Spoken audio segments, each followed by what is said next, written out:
magic hunter, really. I'm a reviewer, but I always look for great products. I try to find these products and tell the world about them. I see along the way a lot of dust. I look at about 800 products per year.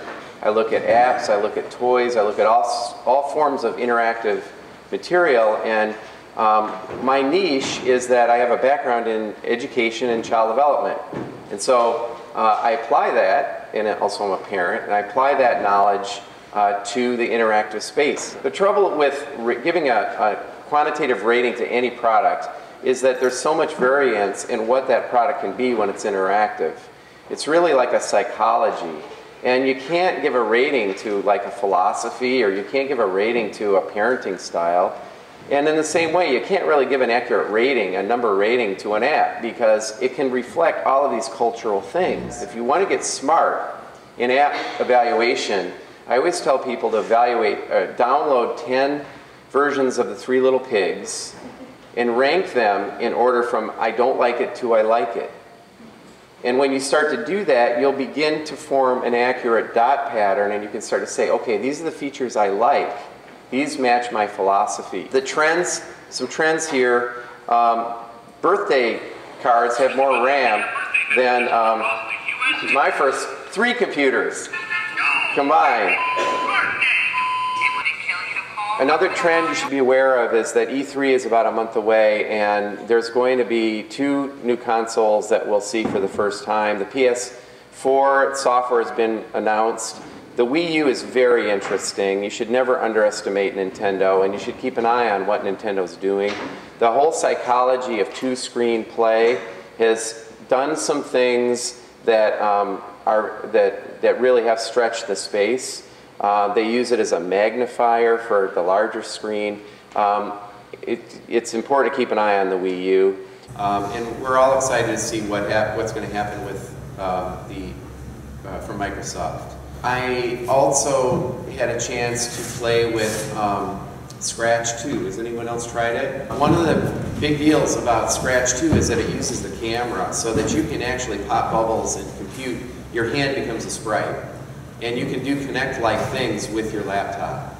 And this is a really important new feature. Scratch is moving away from the QWERTY keyboard and the screen, and it's getting into kinesthetic.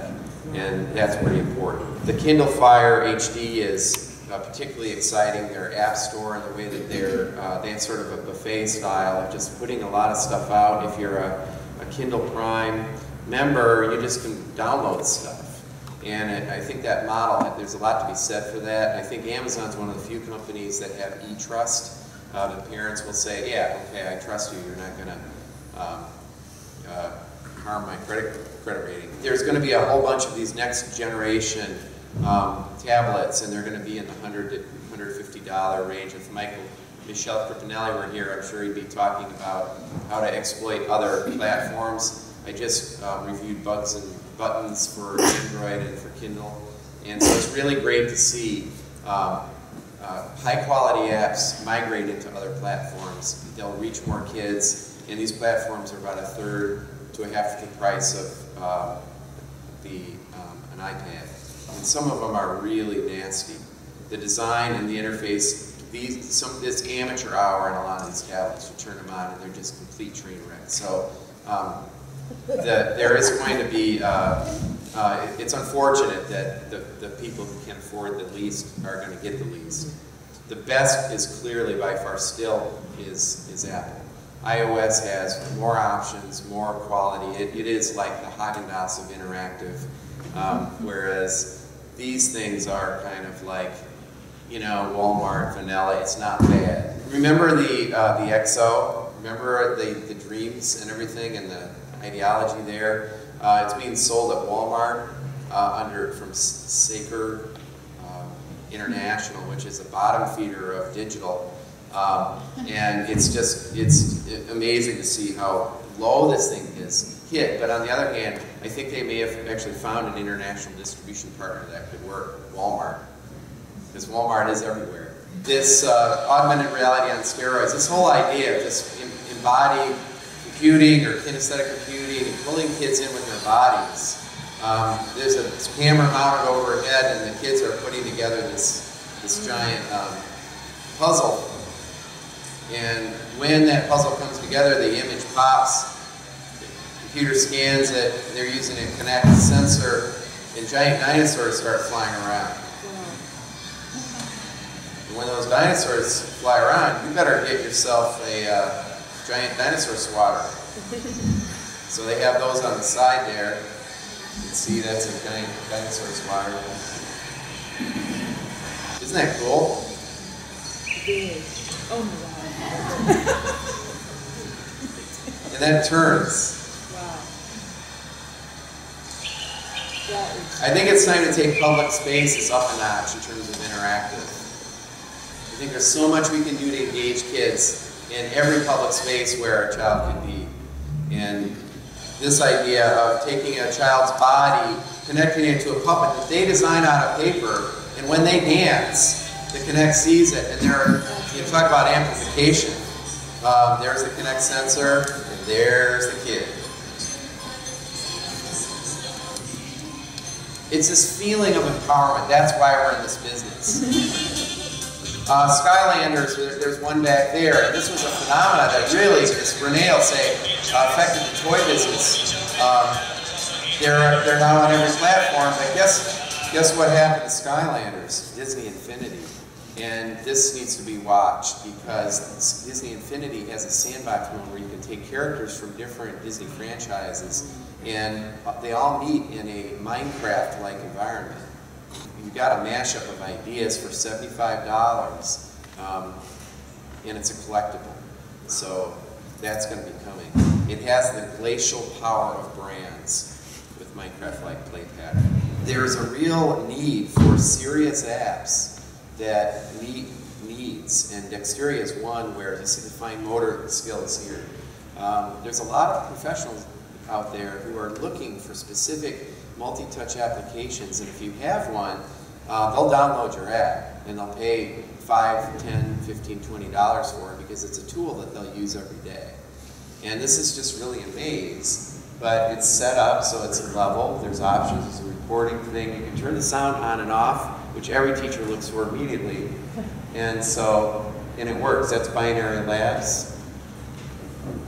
This is Scratch 2 and 2.0, and the big story here is it's cloud-based. There's no more download. If you go in on any browser, except on an iPad, you can program. The story here is that it's cloud-based and it has the kinesthetic stuff. Those are the two headlines. Duck Duck Goose came out with more trucks with a great title. And this idea of taking a tried-true gaming mechanic, and there's a bunch of them, doodle, jump, and go back even farther to asteroids, and bring it down and be a child's first experience to that play pattern. You'll be their hero for life, and you can do that now with a good app, and I think that's a good strategy. Little Red Riding Hood, you should definitely check out. The Nosy Crow people took it up a notch. It's branching, and the way that they handled the wolf with the humor and the children narration is just a delightful. It's just a delightful. And then we've talked about Minecraft, and we can't emphasize enough that the play pattern here is that kids want to socialize. They want to sit next to each other and play this and build together. And you compare this. We talked last year about this. Living Universe failed, crashed and burned. Based on Unity. In Minecraft, with so much less sophistication in terms of graphics, but it was so much more empowering. And compare the two today, and it's just growing and growing and growing. 3D printers, I think you're pretty familiar, but the general influence is Colombo will evangelize you of the maker culture, which is really constructivism, and it seeps into everything digital. The look on that kid. Now, we had the delight of listening to the maker of this thing, and I like the question, if they can do it with an orchestra, what else could you do it with? And that's a really great question.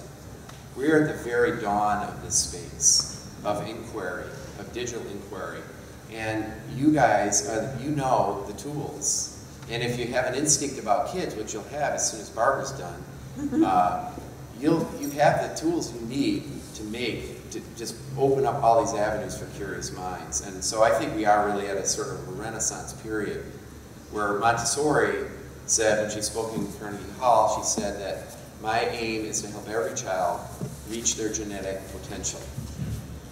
And that's kind of what we're about. Lessons from recent products. The busy town Peekaboo Elevator, you push the button and it didn't open right away. That microsecond killed it and turned it into dust. So responsivity, and I'm going to drill that into you a little bit more today. Responsivity is so critical. That crispness in an interface will turn it from dust to magic, or vice versa, very quickly. The tiger, Daniel Tigers, and this is slightly controversial because people don't agree with me so much, but it wasn't that this was so much dust, but it was that it just wasn't magic. And if you're going to come out with a new product, the DNA of this product is recycled. It's mediocre. It's not stellar, and it needs to be. It needs to stand on its own interactive legs. And Eric Stroman calls it TV writer's disease. When too many graphic artists get in, too many sort of people with scripts and pushing content at the child get involved. Whereas you can do better with just a block of graphics that the child can control, just ask Minecraft. So if you're going to get in the space, know the rules. There's so many of these with embedded social media links. That's just not a good idea. Do you really want to send a kid to Twitter or Facebook? What's the matter with this menu? Everything. We need more information. Look at a Toca Boca menu, or you know, it starts with a big thing that you just accidentally, and you say accidental success, you lean on it, it works. Free, one touch, great design, but it has the in-app sales. There's a whole bunch of these app embedded, or app infused, or app related toys at Toy Fair this year.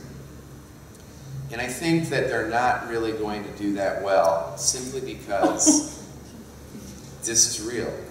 This is put your iPhone right in there. Because I think the light does work in attracting the child, but every child I've seen just works so hard to get the device out. And they want the device. They don't want the bloody plastic. And I just think all these toy executives are forgetting this. The children, and you know, the Crayola came out with the Stylus and there's stuff back there. Kids just want to get right to the pixels. Don't get in their way with some sort of a gimmick. Give them the power. The most you can get away with is a well-designed rubber stylus that's easy and squishy and lets them use the pinch of grasp and only that. But I don't think these are going to be very successful. I just don't think so. I mean, here's another one. It's a really cool little fishing pole. But it doesn't have crispness. You put the thing down, it doesn't immediately grab the fish. It has to sync, the iPad, all these millions of things have to happen. The finger is so much better. The finger is the greatest peripheral.